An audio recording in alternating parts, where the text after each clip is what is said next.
It was January 15, 1947, in Los Angeles County, and during this time, everybody is literally trying to be anybody.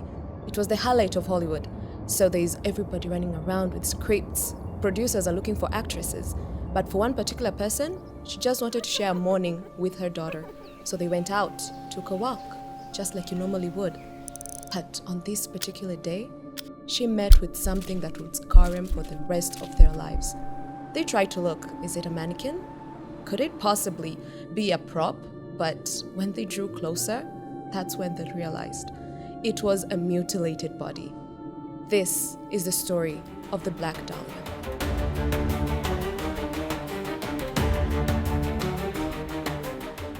So during this time, when all this was happening in Hollywood in 1940, not even 1947 in particular, Hollywood was something second to Gotham City for those who love Batman. It was riddled with crime, it was riddled with corruption. Everybody was going to LA just because they wanted to be either someone big in the film industry, either as the producer or the actress.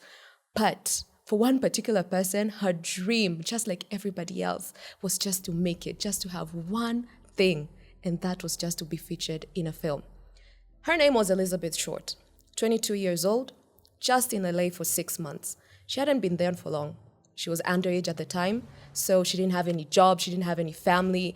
All that people knew was that she's in LA trying to make it in life. And she was working as a waitress at the time. So nobody would have said that a person like this could have ended up in the papers for something so gruesome as what happened to her.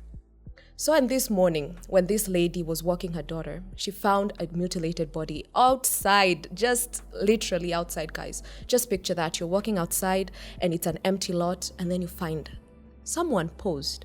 And based on her report to the police, she said that she didn't believe it was actually a human body because from afar, she thought that it was just a mannequin. You know how you can pose a mannequin, you can turn its arms, you can turn its legs.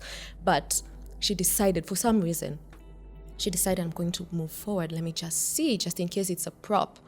And when she moved forward, that's when she realized, oh my God, this is a young lady who has been mutilated. And that's when she called the cops.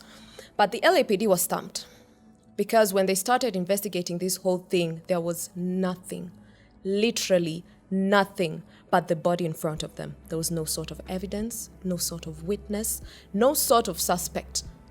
They couldn't figure it out.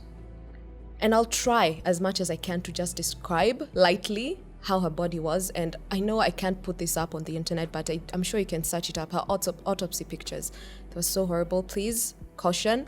If you're somebody who will get distressed, please don't look this up. Let's start from her head. Whoever did this to her just decided to actually take the whole anger aspect out of her just face. She just slashed. And then to top it all up, they used, what can I describe it as? Do you know Joker? Joaquin Phoenix, the character Joker. Do you know how he had a huge smile on his face, but for this case was the lipstick? Now on Elizabeth's body, they decided to do the same thing with a knife. And I presume that's where they got the concept of the Joker. And if you look at the images themselves, truly, you may have thought that Elizabeth was coming out from a prop set. She looked like she was having special effects makeup on her face.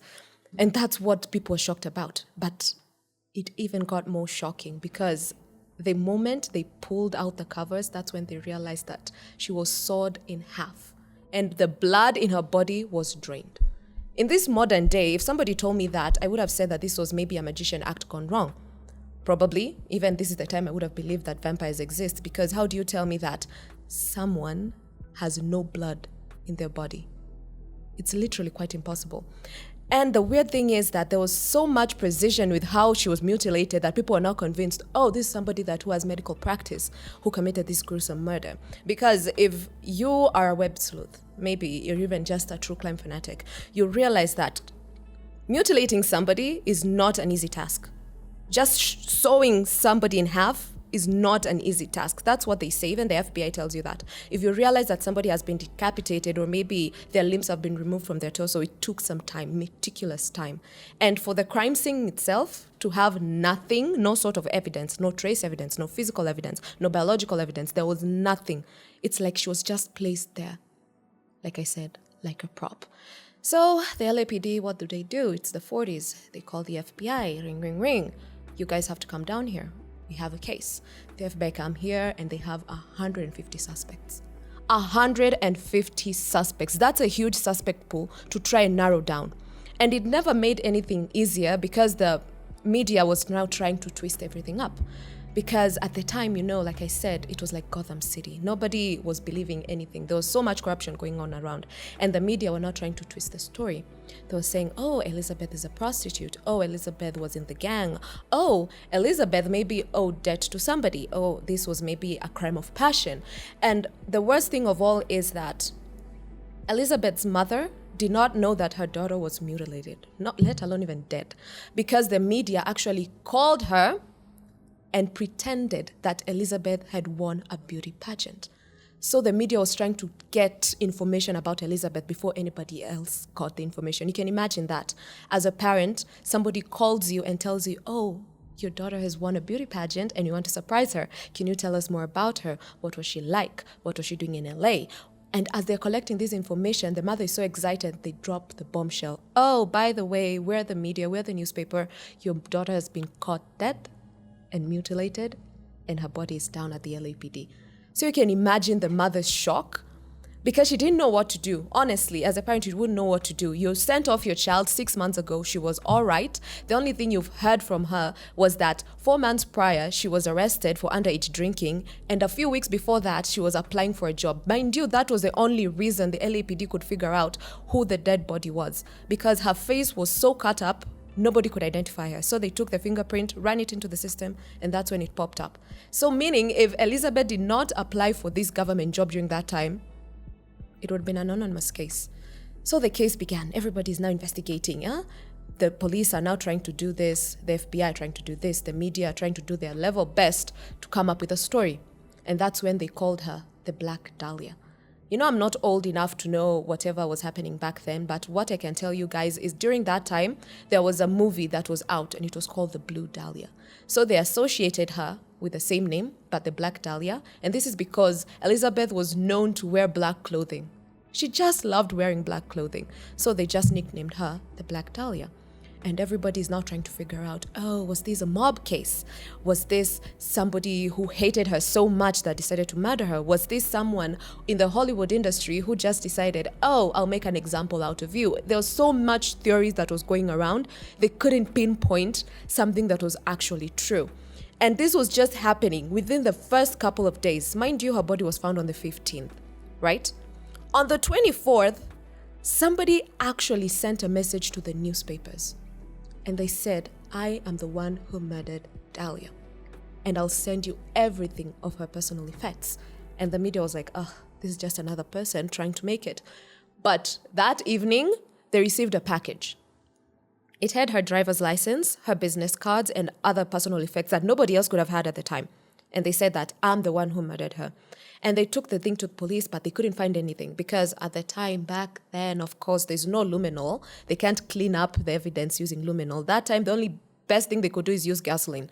So they used the gasoline, they cleaned up the package, and then the package was ruined during transition. So they couldn't say where this package came from. There was no fingerprints. Nobody could say, I'm the one who dropped it. It was just there. And everybody is now confused. Could this be the murderer? Could this be it? On the 26th, somebody else sent a handwritten letter. And this is why I'm saying during back then, there's so many cases that could have gone dead and we don't even know. Because during this present time, if something like that happened, they could have maybe used fingerprint analysis, right, to find out who maybe sent it.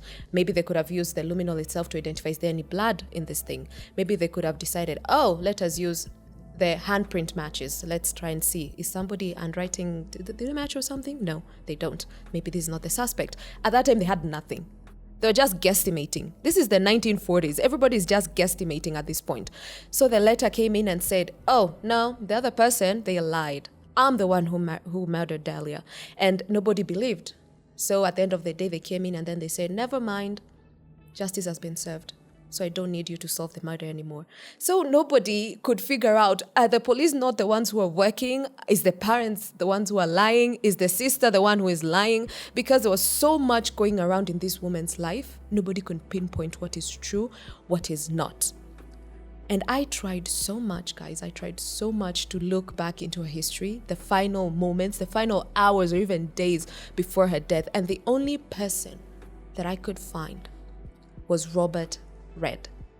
His nickname was Red, not Rob, Red. He was a friend of the family. And Dahlia's sister, Elizabeth Short's sister, was in LA at the time. And he was the actual known last person to see her alive. Why, you ask? Because he took Dahlia all the way to the hotel, supposedly, to see the sister. But the question is, did Elizabeth make it there or did she not? And the sister, she never said anything. The mother knows nothing. Robert stuck with it and said that I am innocent. All I did was offer her a ride. And this is why it's suspicious because, according to the police, because of where she was found, there was no blood. There was no way to trace that she was murdered there, meaning her body was transported. So she could have been murdered elsewhere and then brought here. But with no cameras, no witnesses, they couldn't trace back to where she was originally. So they dropped that. A few years later, somebody else became a suspect. George. George was a physician. He was a doctor. And guess who accused him of this murder? His own son, Steve. Steve was an LAPD detective. And as he was looking into these old cases, he realized, oh, wait a minute. This looks oddly familiar. And according to the evidence and all that, the physical traits that they were trying to do about the suspect, that we call them the psychological traits, he started saying, this seems like my father. So he tried to piece it together, but it went dead as well because you can't just blame somebody and there's no physical evidence. And then they blamed the final person that they could blame in Hollywood at the time, and that was a mobster. Because who else would you blame? Blame the mobster, right? That's what they did. So they blamed the mobster, said that, oh, Elizabeth had ties with the underground mob in LA at the time, but there was no proof. Yet again, another suspect gone. So from 150 people, 3 of them were main suspects, and nobody, absolutely nobody, could point a finger and say, yes, Elizabeth knew this person. Yes, Elizabeth was with this person. Or yes, Elizabeth indeed had a beef with this person. So it's like a random attack. That's what it seemed. Till this day, everybody thinks it was either a random attack or maybe perhaps a crime of passion. Maybe she dated somebody. Who knows? Maybe she met somebody and they just decided, you're my target, I'm gonna off you right now. Or maybe perhaps this was a serial killer at the time and they changed their MO down the line. Because it happens, it's known to be happening, right? Where a serial killer might have a first victim, but he doesn't match his MO or her MO with the rest of the other victims. So the first victim becomes brutal, sometimes so gruesome that you can't even believe it. And then he realizes, oh wait, let me push back a little. Maybe I've satisfied my anger or something, but that's a topic for another day. We can talk about the psychological workings of a serial killer. My web sleuths, I know you're with me. I know we're already gearing up. For me, personally, I think that this was maybe perhaps a crime of passion because of how it was executed. I don't know how you might think of it as. I think somebody might you say, oh, maybe it was just a Hollywood thing. Maybe it was a magician magic gone wrong, the sewing thing in half where you put somebody in a box and then you pretend you're sewing them and then boom, you actually sew them in half. Or maybe perhaps they were, who knows, it was maybe a cult. It was the 40s. LA was insane, leave alone the USA. LA specifically, it was insane at the time. So the theories are just theorying. But for me, I think this was a crime of passion. Because there is no way that so much anger would be executed on somebody's body for this person to be just a random whodunit. But go drop up in the comment section. Tell me, what do you think about this case? It's still a cold case. It may never be solved because the whole family is dead. So there's nobody to give the closure to. So just go on to the comment section, sleuth your way. Tell me, what theories do you have? This is an open ground for theories. I'm Phyllis McKenzie, and until next time, this has been Mystery and Mayhem.